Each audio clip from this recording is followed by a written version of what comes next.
estamos todos preparados para escuchar la presentación de defensa de este seminario. Este seminario en realidad es muy interesante para todos los que estamos aquí presentes, especialmente Pedro, porque está inserto en una investigación muy fundada, perteneciente y bajo el patrocinio de Electrones. De modo que este seminario cubre una parte de esa investigación. Se titula en este caso Análisis descriptivo de la disponibilidad léxica matemática en alumnos de enseñanza media de establecimientos principales y de los particulares de Gran Concepción. Y por supuesto, había mencionado proyecto Hipótesis 112-911, disponibilidad léxica matemática en estudiantes de enseñanza media y fabricación intermedia. Vamos a ir por tramos. En primer lugar, las personas que participan de este seminario son Galvita,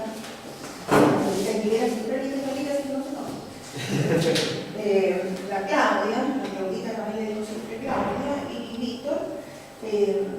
Vamos a escuchar su presentación sintética, por supuesto, y después de eso vamos a ofrecer la palabra para que alguno de nosotros quiera hacer alguna aclaración o algún alcance que permita a ustedes mostrar en qué medida han logrado profundizar terriblemente en este tema, que para nosotros es muy decidor.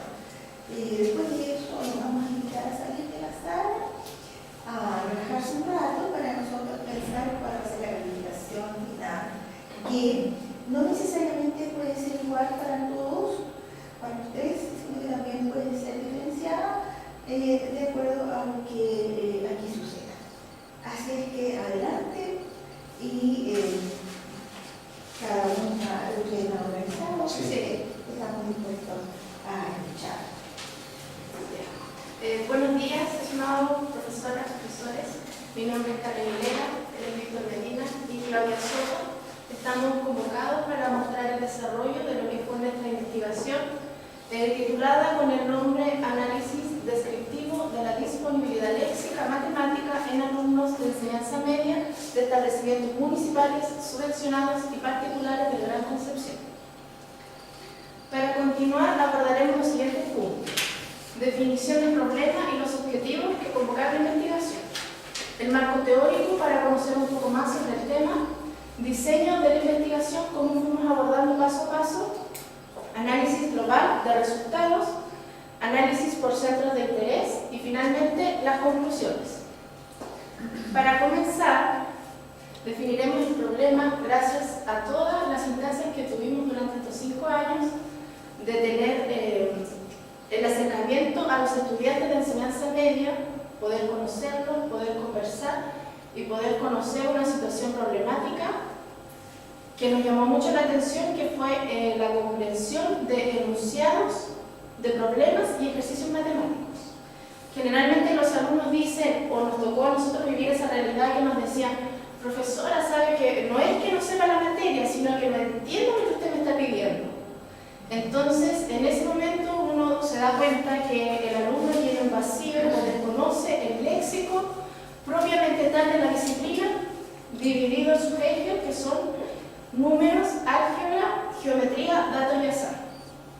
Pero no tan solo es un problema del alumno, quizás también de nosotros como profesores, en el momento de que no conocemos la realidad léxica que el alumno también posee. Es por ello que necesitamos conocer ambos léxicos para poder enfrentar esto. De ese modo, los objetivos de nuestra investigación serán, o sea, en este caso fueron, conocer la disponibilidad léxica de los alumnos de enseñanza media en los distintos establecimientos de dependencia municipal, subvencionado y particular del Gran Concepción. Recordemos que el Gran Concepción incluye Coronel, Talcahuano, Penco, Chihuayante, todo el alrededor. Describir, comparar y analizar la disponibilidad léxica de la asignatura de matemáticas en alumnos de enseñanza media, pero esto más asociado a la dependencia y al nivel de enseñanza según lo establecido en el Ministerio de Educación acá en Chile. Bueno, para orientarnos un poco más sobre el tema, comenzaremos conociendo lo que es un léxico. El léxico va a ser un conjunto de palabras a un cierto idioma, a una cierta región o a una cierta actividad. Esto puede ser estudiado. ¿Por quién? Por la estadística léxica, que está ahí. ¿Y cuál es el fin o el propósito? Adquirir índices estadísticos por unidad léxica. Es decir, se encarga de estudiar a cada palabra que uno va a mencionar. Esto nos da hincapié a lo que es la disponibilidad léxica, que serían las palabras que nosotros tenemos disponibles. Pero si nos retrocedemos a la historia, esto surge en la década del 50, cuando hubo una necesidad por parte de los franceses de crear el francés como una segunda lengua a todos esos universitarios que llegaban a ese país. Entonces ellos dijeron, ¿cómo podríamos hacer la vida más fácil a estos jóvenes que vienen llegando de otro país, traen otro idioma y necesitan actualizar y conocer la realidad de acá, específicamente en el aula? Entonces ellos dijeron, podríamos crear un tipo de diccionario, vocabulario, en donde incluyamos las palabras que más se mencionan en esta región. Aquí entró a trabajar este investigador, Guggenheim, y él dijo, vamos a hacer una lengua base. ¿En qué va a consistir eso? En tener las palabras más utilizadas para que ellos sean bien. Pero de los análisis que aquí se hicieron respecto a los test que se tomaron, se obtuvo que, por ejemplo, se mencionó auto y tren, que deberían haber sido palabras bien utilizadas con frecuencias muy bajas. Además, libreta y carta, que eran palabras propias de Francia, no salían mencionadas.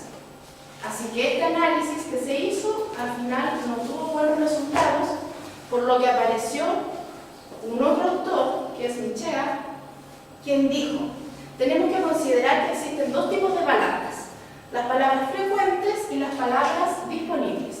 Las frecuentes van a ser las que usamos normalmente, es decir, las que traemos de lengua materna, las que son comunes, en un habla normal. Pueden ser los sustantivos, los verbos que todos conocemos. Y las palabras disponibles van a ser aquellas que uno va adquiriendo con el desarrollo de actividades, de trabajo, con el entorno social, con el contexto. Esas van a ser las palabras que uno va agregando a esa lengua materna. La suma de esos dos tipos de palabras va a ser un complemento de información que tiene un fin de cuantificar un potencial y definir las palabras como básicas o como disponibles. Como ya mencionamos, una rama que se encarga de todo este estudio es la léxico-estadística, que tiene como propósito cuantificar y analizar el léxico disponible para ver la calidad y la cantidad del léxico que existe. En el momento en que uno comienza a recaudar todo ese léxico, uno dice, pero las palabras ¿de dónde vienen? Uno para eso debe agregar un estímulo. Ese estímulo lo llamamos centro de interés. Por ejemplo, nosotros si mencionamos en este momento o le hacemos un test, decimos ya, palabras que usted asocie a universidad. A uno inmediatamente se le vienen un montón de palabras, ¿cierto? Pueden ser facultades, profesores, alumnos, etc. Entonces, ese centro de interés sería un estímulo. ¿Qué ocurre en este momento? Uno hace una asociación. ¿Para qué? Para obtener las unidades léxicas. Dentro de nuestra investigación, los centros de interés que nosotros utilizamos fueron números, álgebra, geometría, datos y azar, que son ejes pertenecientes a la disciplina de matemática. Ya, recorriendo la historia de cómo surgió todo esto, los primeros investigadores franceses dijeron, para adquirir palabras necesitamos hacer listas cerradas. Es decir, los alumnos deben tener un mínimo de 15 minutos con el fin de que escriban 20 palabras. Pero eso no resultó muy favorable, porque los alumnos en 15 minutos, 20 palabras, ya las últimas palabras eran lo que a ellos les surgía o cualquier palabra que se les viniera a la mente como para poder cumplir las 20. Así que años más tarde, Dimitrij en 1969 dice no, tenemos que cambiar el sistema y crear listas abiertas. Estas listas deben ser con un tiempo más reducido, menos de 15 minutos, y que no exista ni un mínimo ni un máximo de palabras. Pero posteriormente también se consideró que 15 minutos igual eran, o sea, menos de 15 minutos igual era harto tiempo, porque los alumnos igual tratando de incluir palabras, pero sin motivo de que fuera asociado precisamente con el centro de interés. Así que aparece un nuevo autor, que es Mena Osorio, en 1986, y dice: está bien el sistema de que sean listas abiertas, pero el tiempo debe ser más reducido y muy reducido a 2 minutos. También que no exista ni un mínimo ni un máximo de palabras. Y actualmente aún siguen los estudios con 2 minutos. Todo esto conllevó a un estudio de disponibilidad léxica, donde inicialmente lo que era importante era la frecuencia de los vocablos, es decir, cuántas veces se mencionaba esa palabra. Pero en 1968 Charles Muller dice: ¿pero qué ocurre cuando las frecuencias son iguales, pero una palabra aparece primero que la otra? ¿Cómo podemos diferenciar eso? Desde ese momento se hace muy importante el orden de aparición de la palabra. Dice: si aparecieron las frecuencias, aparecieron el orden de las palabras, entonces deberíamos crear una fórmula que nos permita saber el índice o precisamente estudiar la palabra en sí. Es por eso que aparece el índice de disponibilidad léxica, que tiene como finalidad medir el grado de disponibilidad de un término en la mente del hablante. Es decir, lo rápido o lento que viene la palabra a la conciencia del hablante en el momento de mencionarla. Ahí tenemos la fórmula. Si ustedes se fijan, está compuesto por 3 factores, que es la frecuencia de las menciones de la palabra, un número de sujetos encuestados, que ese número va a ser fijo, y el factor de ponderación, que es lambda 0.9, y va elevándose a n dependiendo de la aparición de la palabra.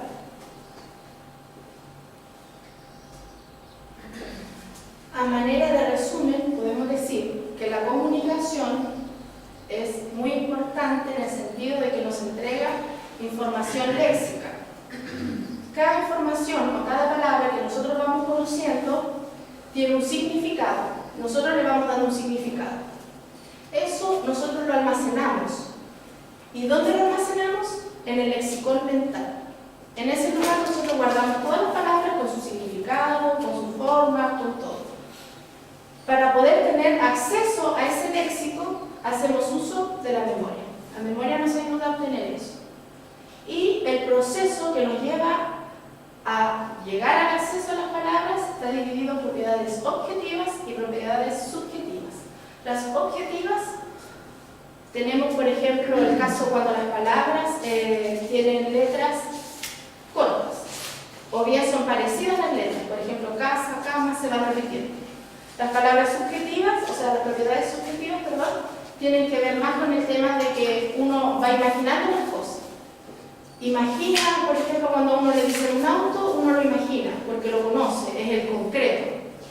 Si, por ejemplo, vamos a geometría, cuando nos dicen un triángulo, un cuadrado, uno lo imagina, porque es un concreto, lo ha visto.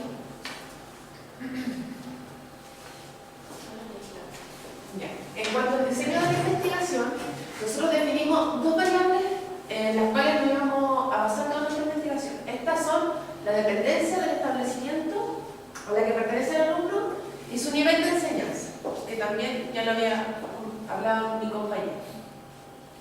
Para esto nosotros tomamos una población idónea de los colegios en donde tuvieran enseñanza media dentro del Gran Concepción. Tomamos una muestra proporcional del 10%, donde necesitábamos encontrar 14 colegios, de los cuales 5 debían ser municipales, 6 subvencionados y 3 particulares. Del total de todo esto, nosotros encuestamos a 1.557 alumnos. Para obtener el léxico latente de los alumnos, nosotros utilizamos un test que fue elaborado y validado por López y Soto en 2009, pero aún así nosotros pensamos que era necesario volver a hacer una prueba para ver qué problemas podíamos encontrar en el aula, puesto que estos test se habían aplicado en alumnos de edades mayores y no en niños de 14, 15 años hasta 18, que es lo que nosotros vemos en la enseñanza media. Por eso tomamos un establecimiento al azar y decidimos aplicar este test. De ahí nosotros encontramos que, de las conclusiones que sacamos, que con una persona bastaba para estar en el aula y aplicar el test, además que el tiempo necesario no pasaba más allá de los 45 minutos que era una hora pedagógica. En general nos encontramos que en los colegios nos dejaron asistir a una clase de matemática o utilizando el consejo de curso, que era un tiempo idóneo. También nos encontramos que los alumnos se preocupaban de cosas que quizás nosotros no habíamos precavido. Nos preguntaban con qué lápiz se debía contestar el test. Cosas que son simples, pero que a los alumnos les causa problemática. ¿O qué pasaba si alguien se equivocaba? Para eso nosotros adecuamos las instrucciones de este test y agregamos esos detalles. Le explicamos a los alumnos, en primer lugar, que la participación en esta investigación era voluntaria, que iba a ser anónimo y que además no tenía una implicancia en su rendimiento escolar, que a muchos les preocupaba eso. Pensaban que si se equivocaban iba a tener alguna nota, ¿cierto? Iba a ser calificado. Además, como les explicaba anteriormente, estos pequeños detalles de explicarle claramente que no importaba el lápiz que contestaran, que si se equivocaban no era necesario que borraran con un corrector o con la goma, solamente le hicieron una línea encima y continuaran. Y además, todo esto porque contaban solamente con 2 minutos.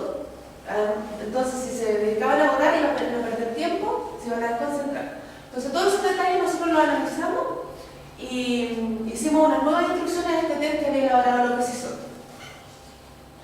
Para recopilar la información necesaria, teníamos que encontrar, ir a 5 colegios municipales, 6 subvencionados y 3 particulares. Nosotros escogimos al azar. Tomamos colegios al azar, ¿cierto? Con las características necesarias, pero cuando llegamos a los colegios nos encontramos que había directivos que nos negaron la posibilidad de acceder a las aulas. Esto debido finalmente porque hay colegios que, por una parte, tenían miedo de que nosotros encontráramos valencias dentro de la disponibilidad léxica de los alumnos, y por otra parte que tenían convenios con otras universidades.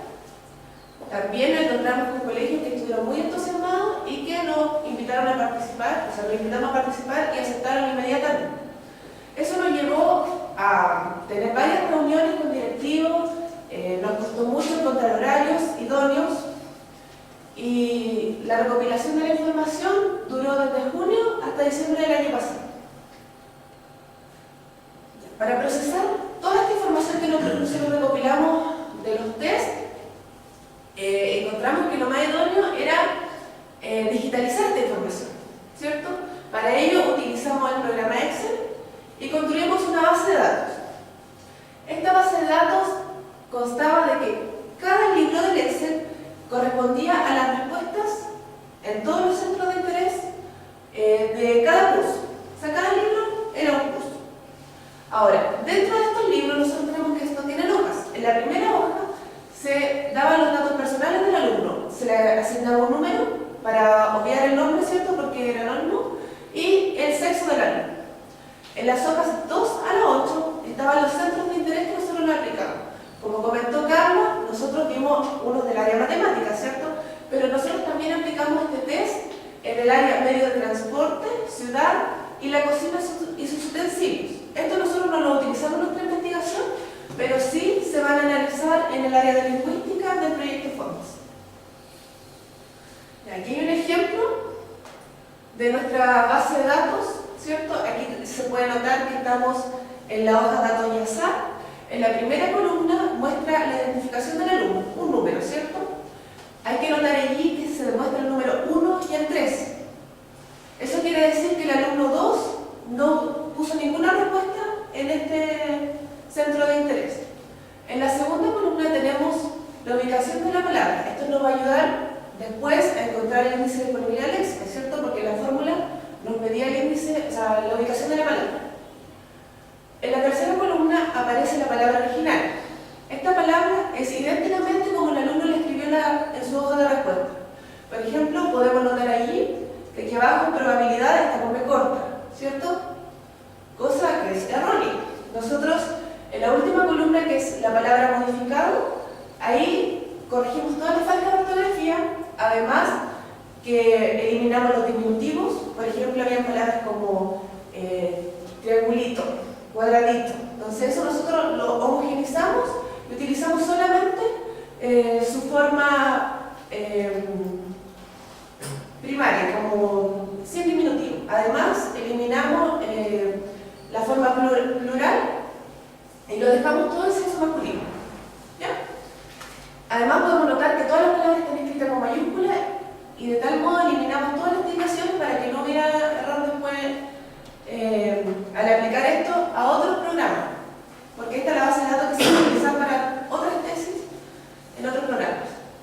Ya, todo esto anterior, esta base de datos nos ayudó a nosotros a encontrar la riqueza relativa de los centros de interés.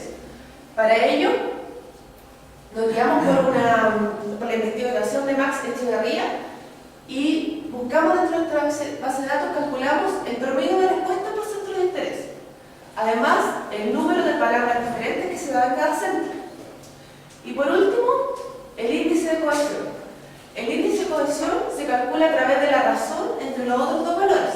Va entre 0 y 1. Eso nos quiere decir que a mayor índice de cohesión, entre más se acerca 1, las palabras o las respuestas de los alumnos iban a ser más homogéneas.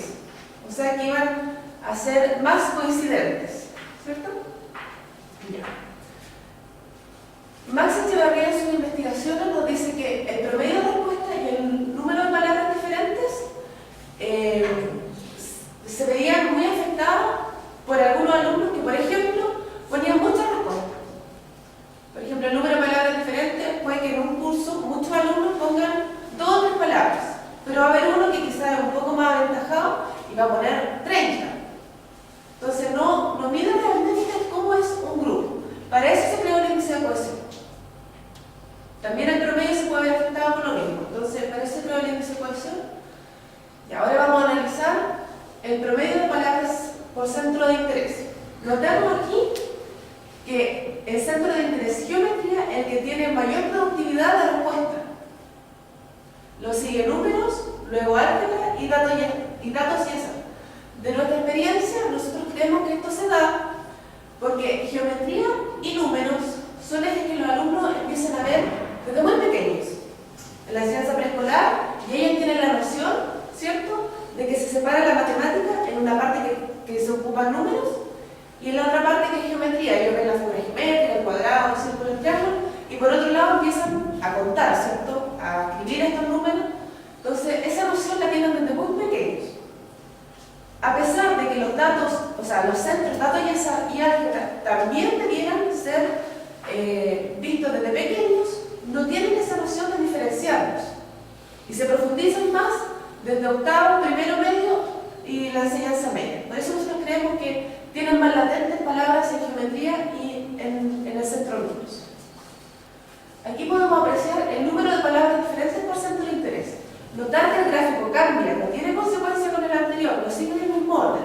Aquí geometría es el centro que posee menos número de palabras diferentes.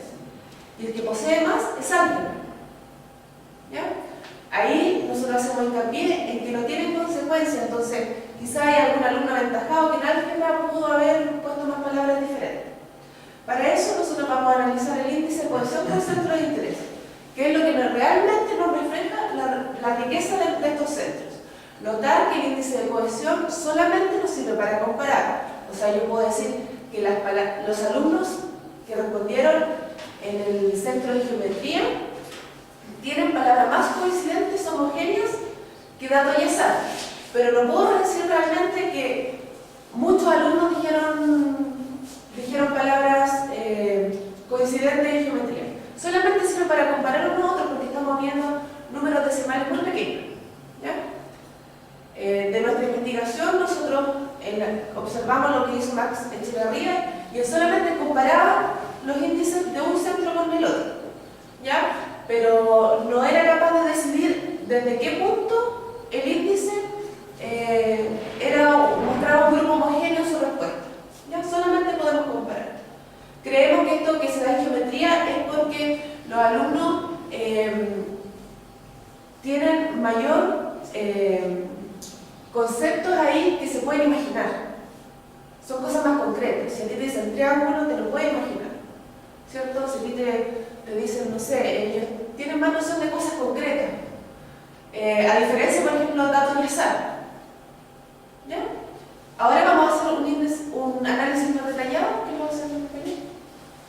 Para continuar con la presentación, vamos a trabajar con el análisis cualitativo de todos los datos que obtuvimos a lo largo de esta investigación.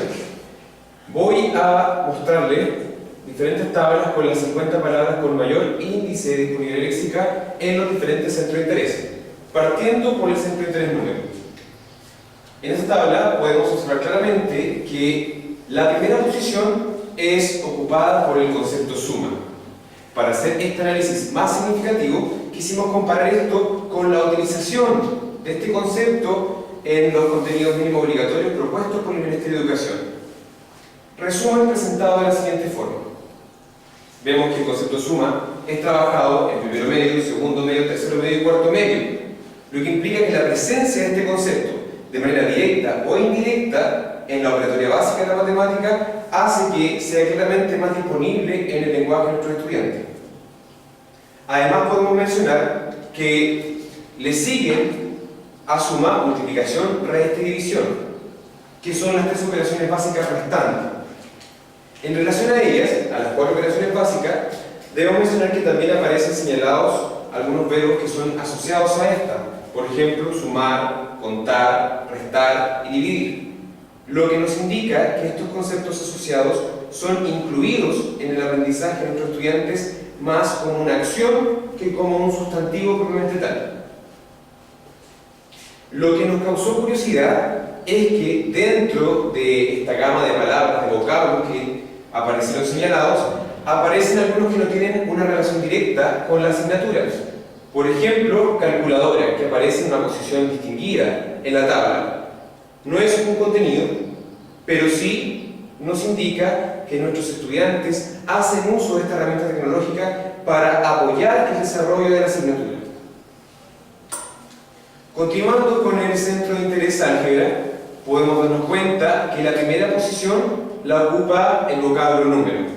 Esto nos llamó profundamente la atención, porque pese a que la inclusión de este centro de interés en la rutina de aprendizaje de nuestros estudiantes marca una diferencia sustentable en cuanto al uso de expresiones algebraicas que involucran expresiones literales en reemplazo de expresiones numéricas, para ellos sigue siendo el número el protagonista principal en el desarrollo de la matemática.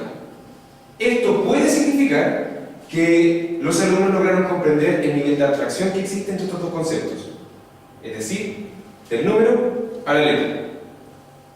Otra cosa que nos llamó la atención, tal como en el eje anterior, es que aparecen conceptos que no tienen relación directa con la matemática. Por ejemplo, Baldor, lo que nos indica que los estudiantes de Gran Concepción hacen uso de este libro creado por Aurelio Baldor para el apoyo del álgebra. Además, aparecen conceptos relacionados con la emotividad de nuestros estudiantes, como lo son difícil y aburrido. Esto debido a la experiencia que han tenido ellos en el aula de clase respecto de este centro de interés. Debemos recordar también que álgebra es incluido de una manera más formal en la rutina de aprendizaje de nuestros estudiantes en primero medio, lo que conlleva también, lo que acompaña a una serie de cambios que tienen ellos debido al cambio desde la enseñanza básica a la enseñanza media. Cambio de profesores, cambio de colegio, cambio de compañeros, etc. Lo que provoca aún más esta negatividad frente a la asignatura y particularmente el álgebra. Continuando con el centro de interés de geometría, podemos observar que la primera posición está ocupada por el concepto triángulo. Tal como mencionaron antes mis compañeras, creemos que esto sucede debido a que los conceptos geométricos, triángulo, en la enseñanza media, es visto desde primero medio hasta cuarto medio. Y me atrevería a decir que las figuras geométricas, triángulo, cuadrado, son conceptos que los niños empiezan a ver desde incluso la enseñanza preescolar. Y por lo tanto, esta presencia constante en la sala de clases y en su vida cotidiana hacen que sean los conceptos más disponibles para ellos en este centro de interés. Le siguen cuadrado y ángulo. También acá encontramos algunos conceptos que no tienen relación directa pero que apoyan el desarrollo de la asignatura, como lo son regla, compás, transportador. Por último, el Centro de Interés Dato y Azar nos indica que la primera palabra, la palabra más disponible según nuestra muestra, es el vocablo probabilidad, abordado también en primero medio, segundo medio y tercero medio.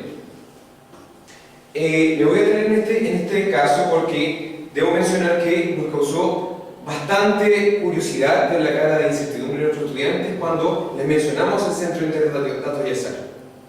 Creemos que probabilidad es uno de los conceptos más disponibles porque, tal como en la geometría, que usamos situaciones más concretas, ellos pueden mover, voltear, girar, manipular las figuras geométricas, en probabilidades se trabaja con situaciones en contexto. Y por lo tanto, cuando agregamos además juegos populares para ellos, como lo son el casino, las cartas, el dominó, el carecello, el cachipún, estamos trabajando con situaciones muy cotidianas para ellos. Y por lo tanto se hace de esta palabra una de las más disponibles cuando hablamos del Centro de Interés Dato y Azar. Acompañando a esa incertidumbre que nos abordó en ese momento, aparecen 13 conceptos dentro de los 50 no mencionados que tienen relación directa solo con el azar. Y de una forma similar aparecen otros que solamente tienen relación con los datos personales, como por ejemplo nombre, RUT, fecha, edad. Lo que nos hace pensar que nuestros estudiantes de Gran Concepción no conocen este centro de interés por dato y azar. Ellos intuyeron su respuesta a partir de datos y a partir de azar.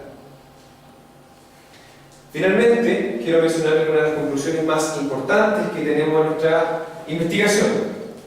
Primero, nos dimos cuenta que nuestros estudiantes sí tienen conciencia de la existencia de estos ejes de aprendizaje en la asignatura, a excepción del eje dato y azar, que fue mencionado tal vez por primera vez cuando les aplicamos este test y que causó tanta incertidumbre en ellos. Dentro de los 4 centros de interés trabajados, debo decir que el centro de interés geometría y número son los que tienen una mayor cantidad de palabras por la manera en que trabajaba. Además, podemos decir que los conceptos más disponibles en estos 2 centros corresponden a conceptos que son trabajados transversalmente en toda etapa de la enseñanza de nuestros estudiantes, como lo fue suma y como lo fue triángulo. Debo mencionar también que cuando comparamos por dependencia, logramos advertir que los establecimientos correspondientes a dependencias particulares subvencionadas son los que nos indican tener mayor riqueza léxica y mayor homogeneidad en su respuesta en comparación con los otros 2 centros. También debemos decir que cuando comparamos por nivel, nos dimos cuenta que a medida que los alumnos avanzan en nivel, van adquiriendo también mayor cantidad de léxico y por lo tanto enriqueciendo su lenguaje, que es algo que esperábamos.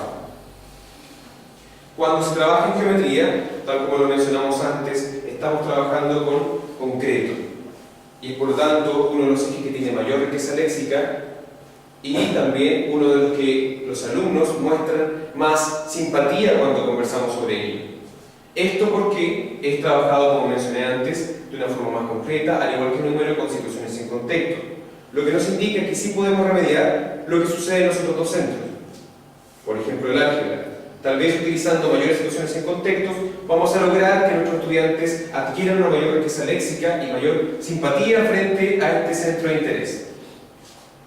Por último, queremos mencionarles que, como manera personal, es importante para nosotros, y fue importante a lo largo de esta investigación, darnos cuenta que nutrirnos de conceptos de una manera correcta y precisa nos ayuda profundamente a que nuestros estudiantes en la sala de clase puedan entender mejor la matemática y generar también un ambiente más propicio para el aprendizaje. Sin más que decir, agradecemos su atención. Muchas gracias. Le damos la palabra a la profesora. Bueno, el trabajo en realidad a mí me parece muy significativo y siempre como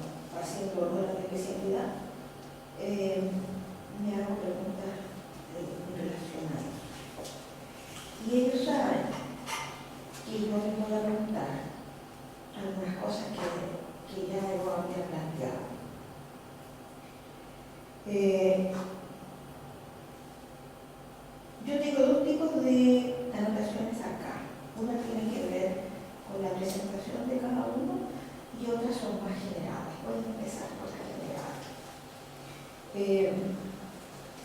Como no hay duda de que la compenetración que tienen con el trabajo es bastante y que por eso mismo son puntos de felicitación, a mí me gustaría saber qué va a pasar con esto. ¿Qué consecuencias tiene para ustedes el trabajo que hicieron? ¿Por qué? Porque me imagino que habrán preguntas significativas tales como ¿se generarán recomendaciones para los colegios que participarán en esta investigación? ¿Para ustedes es un problema de los lingüistas? ¿Es un problema de los profesores de matemáticas? ¿Es un problema de la gestión escolar? ¿Qué va a pasar con esto? Esa es la pregunta.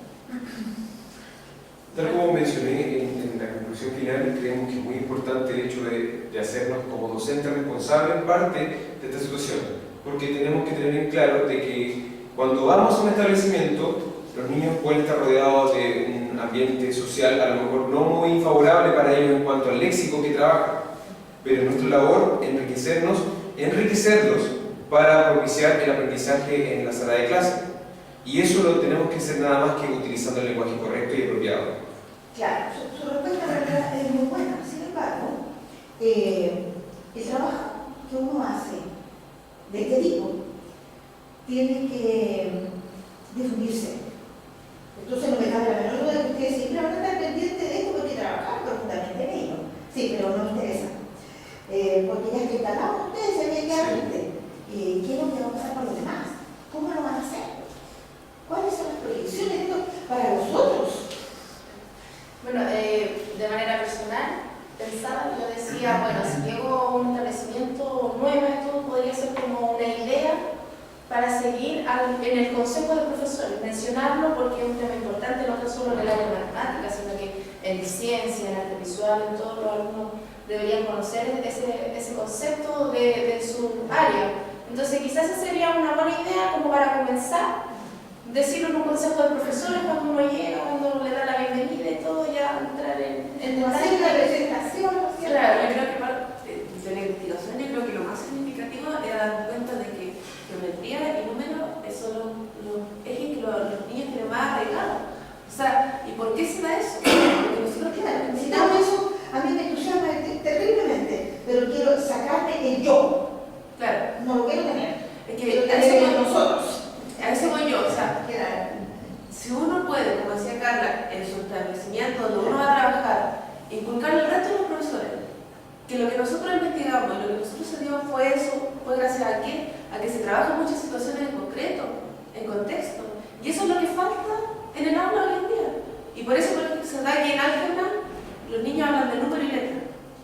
Claro, lo que pasa, el problema es el siguiente, que aún trabajando con situaciones en contexto, el problema no se resuelve, porque faltando alguna exploración bastante más estricta respecto de cómo hablamos nosotros los profesores.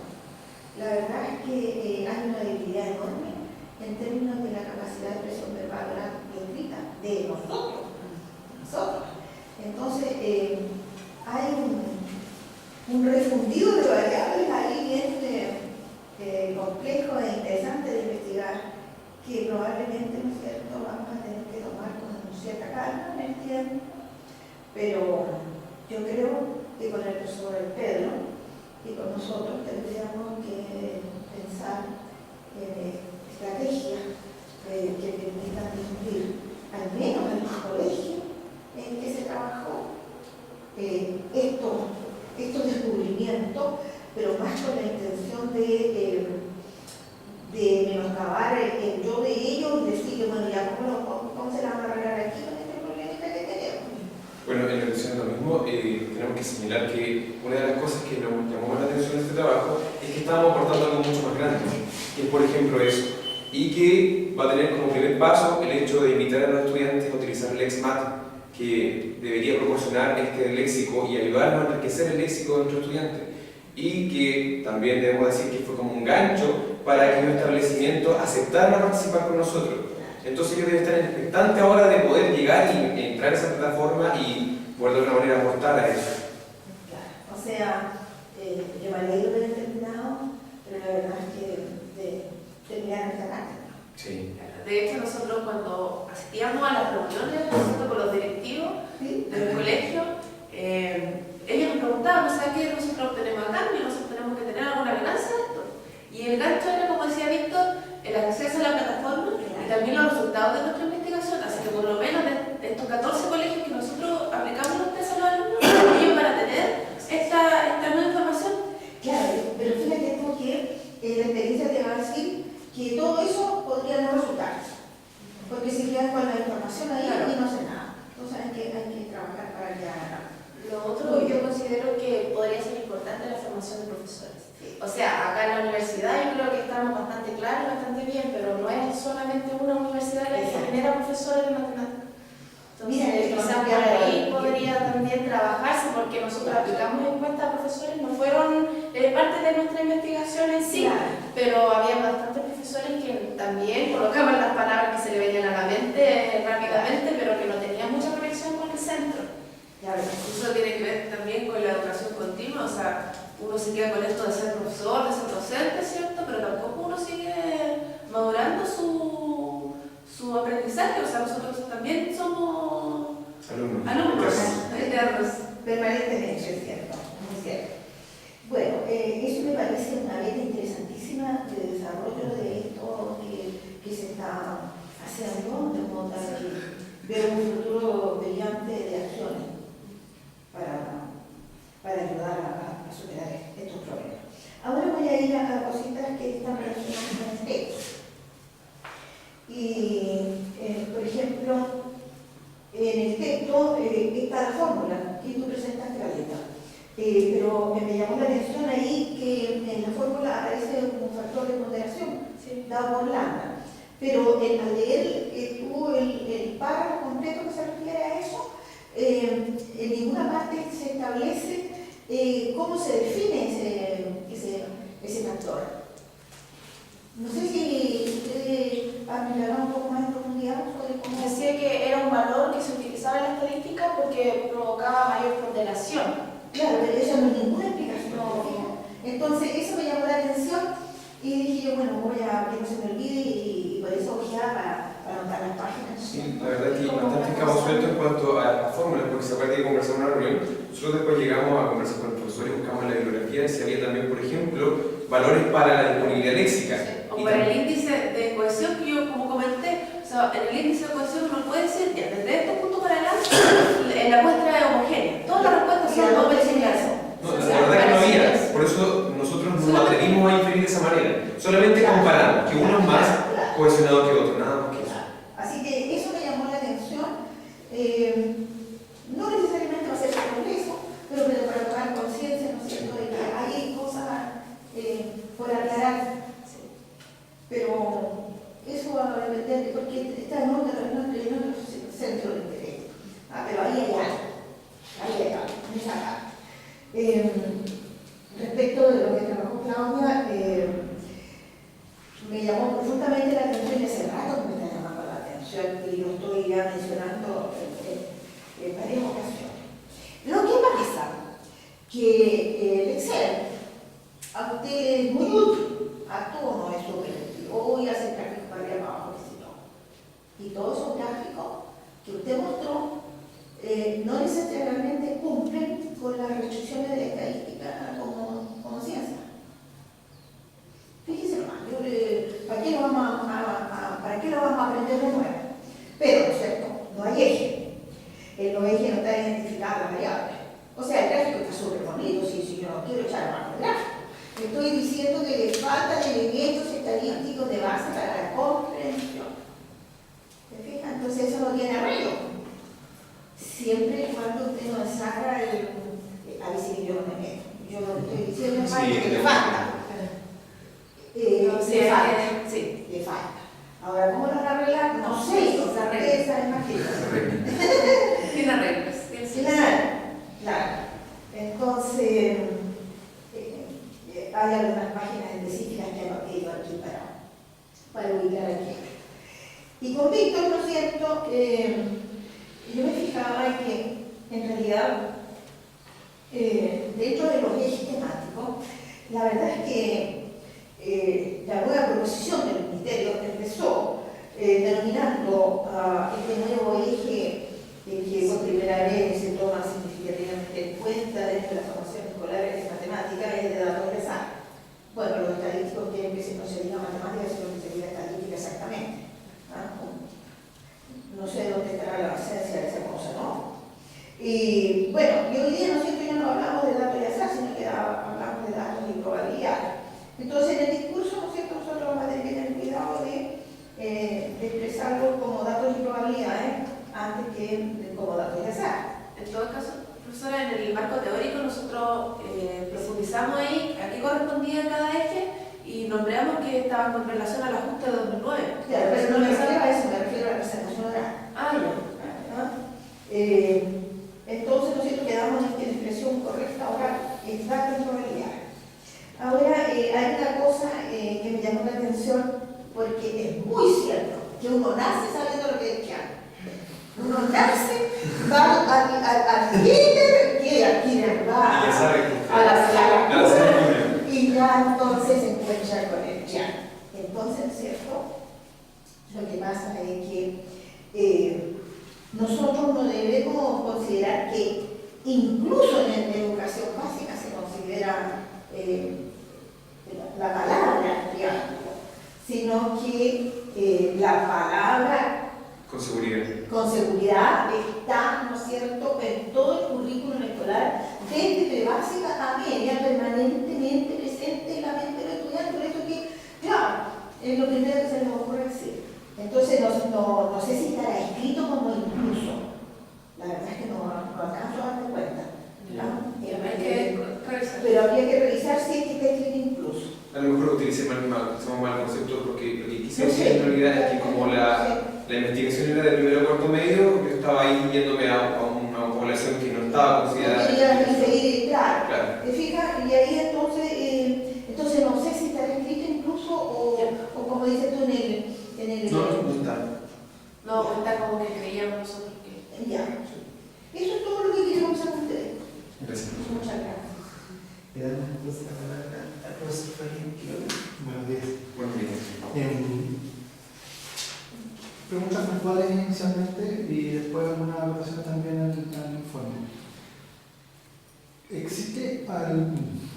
Primero, ¿por qué tendría que ser importante para un profesor de matemáticas conocer la disponibilidad léxica o estos indicadores, índices de disponibilidad léxica y cohesión? Bueno, yo creo que sería importante, por ejemplo, para mí, personalmente, llegar a un aula y conocer el índice de disponibilidad léxica de las palabras que se conocen en el aula, en el curso, sería importante para tenerlo como base, como referencia. ¿A qué me estoy ateniendo? O sea, por ejemplo, si la palabra que ellos más conocen, como decía, tendría es triángulo, utilizar eso que es una base para llegar a los conceptos, ¿cierto? Podría ser utilizado como una evaluación diagnóstica. Cuando llegamos a un curso, primero saber de manera léxica, además de contenido, qué es lo que sabe nuestro estudiante. Cuando trabajamos esta investigación, en las distintas reuniones que tuvimos, un aporte que nos hizo el profesor invitado fue que, por ejemplo, en la asignatura de física se trabaja con glosarios. Entonces también sería importante a lo mejor que en nuestra asignatura, tal vez como esa evaluación diagnóstica, conocer qué palabras nuestros estudiantes manejan, cuáles no, para poder nosotros intentar remediar esa situación como fuera posible y necesario.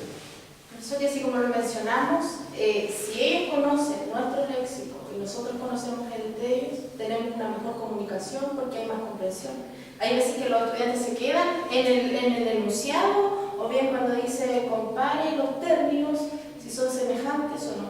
Semejanza de términos, como que les queda ahí. Entonces, quizás, si existe eso, hacer un vocabulario inicialmente, o sea, conocerse y conocer, porque de repente pueden nombrar las palabras y uno puede decir las conoce, pero quizás no saben qué significa. En relación a eso, entonces, ¿ustedes pudieron encontrar o existe alguna evidencia científica que relacione algunos de estos indicadores a nivel de aparición, cohesión, otro tipo de indicadores que ustedes trabajan con evidencia sobre el impacto en el aprendizaje. De hecho, hay una tesis que fue anteriormente hecha por otros compañeros que involucra la lectura, la comprensión lectora y aplicando todo esto que viene con de los vocablos del índice de disponibilidad con el aprendizaje. Entonces nosotros lo estuvimos leyendo un poco porque se iba para otra área, no era lo que nosotros estábamos investigando, nosotros un análisis más bien descriptivo, pero sí nos llamó la atención porque ellos explicaban que a mayor comprensión lectora en cualquier área iba a tener una mejor aprendizaje en la matemática, específicamente. Entonces me llamó la atención y eso tiene que ver también con que si ellos leen más, conocen más palabras. Eso tiene que ver con la disponibilidad del diccionario. ¿Por qué se lo menciono? Porque, bueno, pueden aparecer cosas que son contradictorias. O sea, los que tienen mayor índice de cohesión y mayor índice de proximidad o de aparición de palabras, geometría. Sin embargo, geometría es una de las áreas que más deficitarias tienen los estudiantes cuando se les envían pruebas estandarizadas a nivel de comparado con números y geometría. Les va más en geometría que en números. Eso es una cosa. Y lo segundo, algunos resultados de pruebas internacionales, cuando se mide comprensión lectora, la comprensión lectora en Chile aumenta, pero el nivel de razonamiento matemático o desarrollo matemático se mantiene constante. Por lo cual también podría ser contradictorio respecto a lo que ustedes mencionan. Aparte de esa investigación que ustedes mencionan, ¿hay alguna evidencia que ustedes pudieron ver específicamente con la léxica y aprendizaje? Créanme que es un tema que realmente nos llamó la atención y probablemente incluso perdimos un poco el eje de nuestra investigación en algún momento por eso, porque lo que nosotros en un momento pensamos hacer era comparar estos índices de disponibilidad léxica con CIMSE y PSU, pero como no era parte del proyecto en sí, tuvimos que resumir y agotar todo esto a un análisis descriptivo, pero es algo que nos llama la atención. Y como dice Claudia, solamente tuvimos esa noción de esa tesis que nosotros pudimos observar con respecto